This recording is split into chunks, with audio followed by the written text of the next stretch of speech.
হে দোস্ত welcome to কোনুর channel. আজি আমি কথা পাতিম আমার শরীরত থকা ইমিউন সিস্টেমটো লৈ। আমার শরীরত থকা ইমিউন সিস্টেমটোই কেনেকৈ কাম কৰে আৰু এই ভাইৰাছৰ পৰা আমাৰ শৰীৰৰ ইমিউন সিস্টেমটো কেনেকৈ ৰক্ষা কৰিব পাৰিব সেই বিষয়ে কথা পাতিম। তো বলক এতিয়া আমি ইয়াৰ পৰাই ভিডিঅ'টো আৰম্ভ কৰোঁ। আপুনি একেবাৰে লাষ্ট পৰ্যন্ত চাই থাকিব। তো চাওক, আপোনাৰ যিটো শৰীৰ এইটো এটা অকল শৰীৰ নহয়, এইটো এটা নেচাৰৰ কাৰিশ্মা হয়। আপোনাৰ শৰীৰৰ ভিতৰত এক প্ৰকাৰ পুৰা মিলিটাৰী জোন, যিটো guard soldiers, intelligent team, breakup factory, communicators, এনেকুৱা মিলিটাৰী জোন, এনেকুৱা সকলো চিজ মজুত হৈ আছে আপোনাৰ দেহটোত আপোনাক প্ৰটেক্ট কৰাৰ কাৰণে।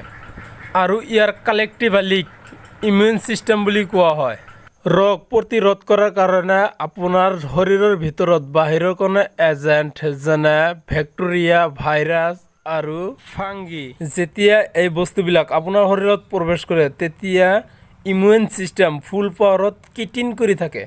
যেনে এটা মহ আহি আপোনাৰ শৰীৰত বহিল আৰু আপোনাৰ শৰীৰৰ ভিতৰত কেমিকেল সোমাই দি ব্লাড শুহিবলৈ ধৰিলে, মহ জেনেৰেলি এনেকুৱাই কৰি থাকে। আপুনি নাজানিবই তাতে মহ বহি আমাৰ শৰীৰত কাটিছে। যেতিয়ালৈকে লাল নহয় তেতিয়ালৈকে নাজানিবই। তাতে খুজলি হয় আৰু ভাল নালাগে। আচলতে লাল এটা ইম্পৰ্টেণ্ট ছিগনেল হয়। আপুনি আপোনাৰ ইমিউন ছিষ্টেমৰ দ্বাৰা প্ৰটেক্টেড হয়। আৰু যদি আপোনাৰ ৰেড নহয় তেনেহ'লে আপোনাৰ ইমিউন ছিষ্টেম ভালদৰে কাম নকৰে। তাতে লাল হোৱাৰ প্ৰয়োজন আছে। সেই বিষয়ে আমি আগতে কৈছোঁ।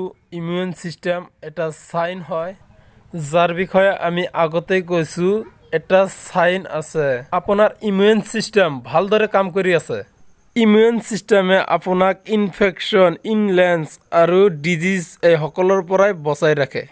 এই টিমত বহু খেলাড়ী আছে যেনে চলজাৰ্ছ। ই কোঅৰ্ডিনেট কৰি আপোনাক বহু বেমাৰৰ পৰা বচাই ৰাখে। আৰু যদি মানুহৰ ভিতৰত ইমিউন ছিষ্টেম নহ'লহেঁতেন তেনেহ'লে এটা চিম্পুল ব্লেডৰ দ্বাৰা হাত কাটিলেই মানুহজন ডেথ হৈ গ'লহেঁতেন। বাহিৰৰ পৰা অহা বেক্টেৰিয়া, ভাইৰাছ আপোনাৰ দেহত বা আমাৰ দেহত সকলো সময়ত প্ৰৱেশ কৰিবলৈ চেষ্টা কৰি থাকে আৰু আপোনাৰ ইমিউন ছিষ্টেম ইয়াৰ পৰা সকলো সময়ত বচাই ৰাখে। ইমিউন ছিষ্টেমৰ ভিতৰত লিউক'চাইটছ নামৰ এটা খেলাড়ী থাকে। ই আপোনাৰ শৰীৰৰ প্ৰথম ড্ৰাইভ হয়। ই সকলো সময়ত আপোনাৰ শৰীৰৰ ব্লাড ষ্ট্ৰীমত ঘূৰি ফুৰি থাকে। আপোনাৰ ব্লাডত এক মাইক্ৰ'লিটাৰত 11,000তকৈ বেছি ফেনালিউক'চাইট হৈ থাকে। লিউক'চাইট আপোনাৰ শৰীৰৰ ভিতৰত ঘূৰি ঘূৰি ছাছপেচিয়াছ চায়েন্সক খুজি থাকে। যেনেকৈ এজন গৃহস্থ ৰাতি এটা টৰ্চলাইট লৈ চোৰ খুজি থাকে, ঠিক সেইদৰে লিউক'চাইট আপোনাৰ ব্লাডৰ বাহিৰৰ এজেণ্টক ডিছকভাৰ কৰি থাকে। যেতিয়া অন্য ৰূপত আপোনাৰ শৰীৰত প্ৰৱেশ কৰে তেতিয়া কমিউনিকেটাৰ চেলছক কয়, যাও হেড অফিচত ইনফৰ্ম কৰি দিয়াৰ লগে লগে তেতিয়া মিনিটৰ মাজেদি আহি ইমিউন ছিষ্টেম এক্টিভ হৈ যায়। ইয়াক টেকনিকেল টেন্সত ইমিউন ৰেছপন্স বুলি কোৱা হয়। আৰু ইয়াত অন্যান্য ধৰণৰ ফৰেন এজেণ্ট প্ৰৱেশ কৰে। কোনে প্ৰৱেশ কৰিবলৈ দিলে এইটোৰ হিচাপত হেড অফিচৰ পৰা আৰ্মি পঠিয়াই দিয়ে। সেইকাৰণে অন্য ৰেংকত সেনাবাহিনী প্ৰস্তুত হৈ থাকে আৰু চিৰিয়াছনেছৰ হিচাপত এটা দলক চুপে চাপে পঠিয়াই দিয়ে যাতে কোনেও গম নাপায়। বাহিৰৰ এজেণ্টক মাৰিবৰ কাৰণে চাহে ভাইৰাছ অৰ বেক্টেৰিয়া নহয় কিয়, ই বাহিৰৰ ইনফেক্টেড ছাইটত গৈ ফৰেন এজেণ্টক মাৰিবলৈ ধৰে, যিটো আপোনাৰ শৰীৰৰ বাহিৰৰ পৰা প্ৰৱেশ কৰিছিল। চলো এতিয়া আমি এটা কেছ চাই লওঁ। এই ভাইৰাছ, যিকোনো ভাইৰাছ আপোনাৰ শৰীৰত প্ৰৱেশ কৰে তেতিয়া কি হয় এইটো জনাৰ আপোনাৰ ইম্পৰ্টেণ্ট। আপুনি গ্ৰ'চাৰী ষ্ট'ৰত থিয় হৈ আছে, তেতিয়া আপোনাৰ পিছৰ পৰা এজন মানুহে হেঁচকি মাৰি দিলে তেতিয়া আপোনাৰ ভিতৰত ভাইৰাছটো সোমাই গৈ আপোনাৰ ফুফুৰাৰ ভিতৰত লেণ্ড কৰিবলৈ ধৰে আৰু আপোনাৰ চেলৰ ভিতৰত প্ৰৱেশ কৰিবলৈ ধৰে। ডিএনএক হেঁচা মাৰিবলৈ ধৰে। ইয়াতে এইটো জানি লওক যে এই পৃথিৱীত হাৰ এক লিভিং বিং চেলৰ দ্বাৰাই গঠিত। চাই ছিংগল চেল বেক্টেৰিয়া হয়। নাই এই পৃথিৱীত সকলোতকৈ ডাঙৰ অৰ্গানিজেষ্ট ব্লু অইল। আপোনাৰ শৰীৰৰ অট্টালিকা ব্লক হয় চেল আৰ্ব চেল আপোনাৰ শৰীৰত বেছিকৈ মজুত থাকে। আপোনাৰ বডি বেচিকেলি চেলৰ দ্বাৰাই গঠিত। এটা সাইন্টিষ্টৰ হিচাপত আপোনাৰ বডিত 32.2 ट्रिलियन सेल्स मौजूद আছে और हर एक सेल में एक कॉम्प्लिकेटेड सिस्टम बना हुआ है जो आप सोच भी नहीं सकते। तो आपका शरीर में हर एक सेल मेम्ब्रेन से घिरा हुआ है जिसका हर तरह का सिक्योरिटी रखता है, क्योंकि सेल के अंदर मौजूद सिक्योरिटी प्रोटेक्ट करता है। और सेल मेम्ब्रेन्स के थ्रू बॉर्डर के थ्रू বহু কিছু আহিব পাৰে আৰু যাব পাৰে। H2O পানীক ভিতৰত আহিবলৈ দিয়ে, CO2 কাৰ্বন ডাই অক্সাইডত বাহিৰলৈ যাবলৈ দিয়ে আৰু ডটক ভিতৰত আহিবলৈ নিদিয়ে। তাতে এটা প্ৰপাৰ অট'মেটিক চিষ্টেম বনাইছে নিউটনক একজেক্ট কৰাৰ কাৰণে কাম কৰি থাকে। ইয়াত সকলোতকৈ ডাঙৰ কথা হ'ল চেল মেম্ব্ৰেন্সত বহুত ষ্ট্ৰিক্ট নিয়ম আছে, কি ভিতৰত আহিব পাৰে আৰু কি নাহিব পাৰে। ভাইৰাছ যিটো আপোনাৰ ফফৰাৰ ভিতৰত সোমাইছিল সেইটো বহুত চতুৰ হয়। থুপ কৰি অন্য চিজৰ ভিতৰত বা অন্য ৰূপ লৈ চেলৰ ভিতৰত প্ৰৱেশ কৰে। যিটো ভাইৰাছ আপোনাৰ চেলৰ ভিতৰত প্ৰৱেশ কৰিলে লগে লগে চেল গম পায় যে আমাৰ ভিতৰত কোনো ভাইৰাছ আহিছে। ভাইৰাছ অন্য কোনো ৰূপ লৈ বৰ্ডাৰ পাৰ কৰি আমাৰ ভিতৰত প্ৰৱেশ কৰিছে। একজাক্ট সেই সময়ত বহু সাৰি স্পেচিয়েল ইনজাইট আহে, क्योंकि ভাইৰাছ को পিছাচ में চপ কৰি মাৰি পেলায়। চপ কৰাৰ পিছত ওপৰত গৈ অন্য চিজক চেতাৱনী দিয়ে যে আমাৰ ভিতৰত কোনো ভাইৰাছ আহিছে, সকলোৱে সাৱধান হৈ থকা। এতিয়া এটা আহিছে, পিছত আৰু বহুত আহিব, সাৱধান रहना है दोस्तों।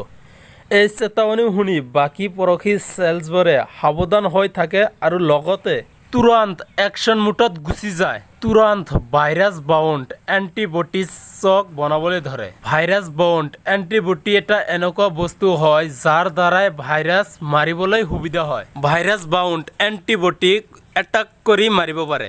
ভাইৰাছ বাউণ্ড এণ্টিবডি বনোৱাৰ প্ৰচেছ চেলৰ ভিতৰত প্ৰথমে নিউক্লিয়াৰৰ পৰা আৰম্ভ হয়।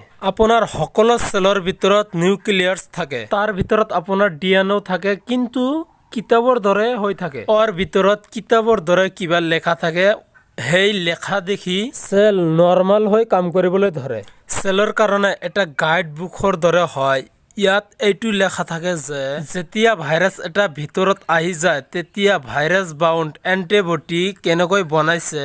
নিউক্লিয়াৰৰ ভিতৰত এটা ইনজাইম, সেই কিতাপটো পঢ়ি ভাইৰাছ বাউণ্ড এণ্টিবডিক কেনেকৈ বনাইছে তাৰ ডাটাটো প্ৰিণ্ট আউট কৰি দিয়ে, যাক মেছেঞ্জাৰ RNA বুলি কোৱা হয়। এই পেজটোত এইটো লেখা থাকে যে ভাইৰাছ বাউণ্ড এণ্টিবডিক এনেকৈ বনোৱা হয়।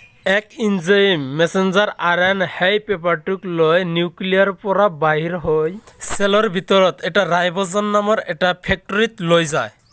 চেলৰ ভিতৰত এটা ৰাইব'জম নামৰ এটা ফেক্টৰী আছে। সেই ইনজাইম ৰাইব'জম নামৰ এটা ফেক্টৰীত মেছেঞ্জাৰ পেপাৰটো জমা দিয়ে। জমা দিয়াৰ পিছত সেই মেছেঞ্জাৰ পেপাৰটো পঢ়ি ভাইৰাছ বাউণ্ড এণ্টিবডিক বনাবলৈ ধৰে। সেই ভাইৰাছ বাউণ্ড এণ্টিবডি লিভ কৰি আকৌ বেলজিয়াম নামৰ এটা ফাইনেল জেগাত ভাইৰাছ বাউণ্ড এণ্টিবডিক লৈ যায়। ফাইনেল টাচৰ পিছত এই ভাইৰাছ বাউণ্ড এণ্টিবডি ফাইনেলি চেলৰ বাহিৰত আহি পৰে। এই সকলো প্ৰচেছ কৰাৰ কাৰণে ইমান এনাৰ্জি ক'ৰ পৰা পায়, কাৰণ ইয়াত বহু এনাৰ্জিৰ প্ৰয়োজন হয়। এই সকলো প্ৰচেছ কৰাৰ কাৰণে চেলৰ ভিতৰত সকলোতকৈ ফেমাছ যাক মাইট্ৰকণ্ড্ৰিয়া বুলি কোৱা হয়, সেইটো পাৱাৰ কৰিবলৈ লয়, যাক পাৱাৰ হাউচ বুলি কোৱা হয়। তো ভাইৰাছ বাউণ্ড এণ্টিবডিজ আপোনাৰ ভিতৰত গৈ ভাইৰাছক মাৰি পেলায়, ভাইৰাছক পিচেছ কৰি ডেড কৰি দিয়ে। আৰু যিসকলৰ ভিতৰত ইমিউন ছিষ্টেম ইমান শক্তিশালী নহয় সেইসকলৰ এনেকৈ কৰিব নোৱাৰে, যাৰ ফলত এটা ভাইৰাছ ভিতৰত প্ৰৱেশ কৰিলেই মানুহ এজন ডেড হৈ যায়। যিসকলৰ ইমিউন ছিষ্টেম হালধীয়া হয় সেইসকলৰ চুল বা দাড়ি পকিবলৈ আৰম্ভ কৰে। ইমিউন ছিষ্টেম ভাল কৰাৰ কাৰণে বহু প্ৰক্ৰিয়া আছে, এইটো খাই লওক, ওটো খাই লওক, সেইটো খাই লওক, এনেকুৱা নহয়। আমি আজি সেইটো গম যিটো চাইণ্টিফিকেলি প্ৰুফ আছে আৰু চায়েন্সৰ লগত জড়িত আছে।